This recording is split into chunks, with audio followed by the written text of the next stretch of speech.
ԱՄՆ նախագահը սպառնացել է կրճատել Նյու Յորք քաղաքի դաշնային ֆինանսավորումը, եթե դեմոկրատ Զոհրան Մամդանին հաղթի քաղաքապետի առաջիկա ընտրությունում։ Նա իր կողմնակիցներին կոչ է արել քվեարկել նախկին նահանգապետ Էնդրյու Կուոմոյի օգտին։ Անկախ նրանից դες դուր է գալիս Էնդրյու Կուոմոն թե ոչ, դուք իրականում այլընտրանք չունեք, դուք պետք է քվեարկեք նրա օգտին, գրել է Թրամփը Truth Social-ում։ Եթե Մամդանին հաղթի, Սպիտակ տունը հավանաբար դաշնային միջոցներ չի հատկացնի քաղաքին, օրենքով սահմանված նվազագույնից ավելին։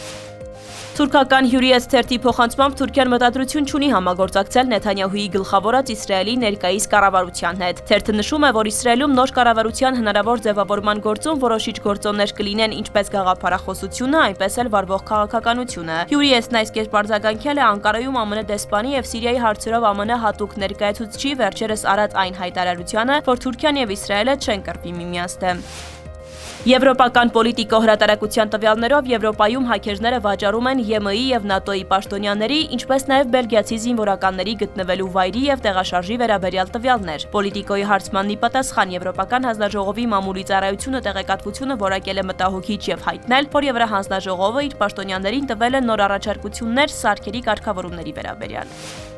Սերբիայի նախագահը հայտարարել է արտահերթ խորհրդարանական ընտրություններ անցկացնելու իր պատրաստակամության մասին։ Հարգելով մեր երկրում զգալի փոքրամասնություն կազմող ցուցարարների պահանջները, մենք կբավարարենք նրանց պահանջը, ընտրությունները կանցկացվեն նախատեսվածից շուտ։